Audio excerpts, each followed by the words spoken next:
నేను కొంతమందిని చూశానండి, కోపం వస్తేనండి చేతులు గట్టిగా గోడకేసి టప టప టప కొట్టేసుకుంటుంటాడు. ఎందుకు? చేతులు ఎవరిచ్చారు? నువ్వేం తయారు చేసుకున్నావు చేతుల్ని? కొందరైతే అంటే బుర్ర తీసుకెళ్ళి టపా టపా టపా కొట్టేసుకుంటుంటారండి. ఎందుకు బుర్ర బాధేసుకున్నావు అలాగా? భర్త అంటే భార్య బుర్ర బాధేసుకుంటుంది కొన్ని సందర్భాల్లో. భార్య అంటే ఏమంటే భర్త వెళ్ళి గోడకి గుద్దేసుకుంటాడు తలకాయ.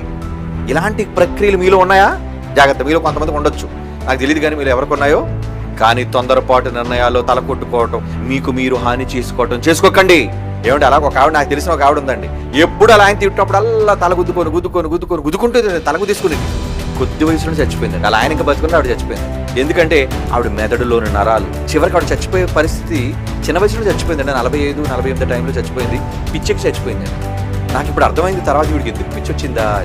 వాళ్ళ ఇంట్లో ఎవరు పిచ్చోడు లేరు, కానీ మాటికి బుర్ర గోడకేసి గుద్దుకుంటుంటే ఏమవుతాయి లోన నరాలు? కపాలం బదలైపోతా.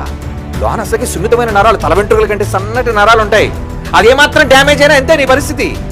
కొంతమంది ఆవేశంతో చేసే తప్పుడు పనులు, చేతులు కోసుకునే వాళ్ళు ఉంటారు, చేతులకు సెక్స్ చేసుకునే వాళ్ళు ఉంటారు, కొంతమంది కాళ్ళకి సెక్స్ చేసుకునే వాళ్ళు ఉంటారండి. ఎందుకు తప్పుడు నిర్ణయాలు? ఎవరి మీద కోపం?